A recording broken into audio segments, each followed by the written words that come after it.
Write that out. You're going. You're recording. Are we recording? You're recording, Mr. Hovey. This is... Please. Oh, wait. Phone's ringing. Ready now? Playing. I hope we're recording, not playing. We're recording. I need to get you a tripod. Alright. So, we're going to change a router bit in the router table. Okay? So, the first thing we want to do is get the fence out of the way. Okay? Fence is out of the way. Next thing we're going to do is lower it down. Get down here with the camera. This is the lock. You lock this when it's at the height you want. So we're going to unlock it. And we're going to turn this knob. And sometimes you got to jiggle the router a little bit because there's no spring in it. See it going down? Bye-bye. And what we're doing is we're taking it down just far enough, look back under the table, that we can get a wrench in here on this nut. See the nut?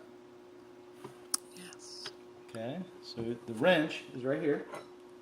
And it usually hangs just inside the door right here. Okay. So it's a two-handed deal. You got to get the wrench on the nut, which I'm trying to do without looking. Just below it. Right there. Okay. And then it'll just turn, right? You're not doing yourself any good. So you actually have to get a second hand in. We got to switch sides. Okay. All right, so we switch sides. This button right here locks the spindle. This one right here, see it? So you got to lock the spindle so that when you turn the nut, it comes loose. So you lock the spindle with one hand, turn it with the other. Okay?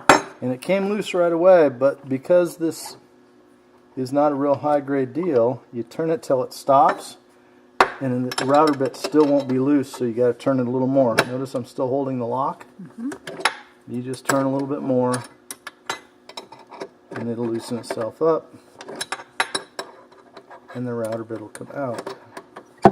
And yeah, it's a pain in the ass. And they make a thing that makes this a quick release deal, but Santa didn't bring me one. When it's loose, the router bit will come right off the top. See? Ta-da. Alright, so what was in there had a 1/2 inch shank. We're going to put one in with a 1/4 inch shank. So what we got to do is put in the adapter, which also hangs by the little nail right here. Alright, so like so. And then put the whole thing in. Okay? And you can let it bottom out, but I generally don't let it go that far, especially on these little router bits. If you go that far,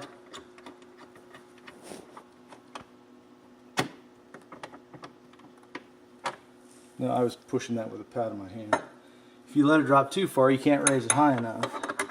So same deal, you hold the lock and you tighten it up. So this is just like a hand router. It's just 3 times as hard to reach. You hold the spindle lock, tighten it up, and you're done. And the bolt back, or the wrench back up. Turn this to the height you want. And then don't forget to lock it. Lock this. Last time I came over here, that was unlocked.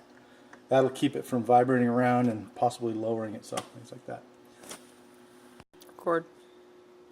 Okay, so one last thing. The router bit that was in here was really big. And you want as small an insert in here as you can get, just like table saw. You got a 0 clearance insert. So you can loosen that up and this ring pops out. And you can put in a smaller ring.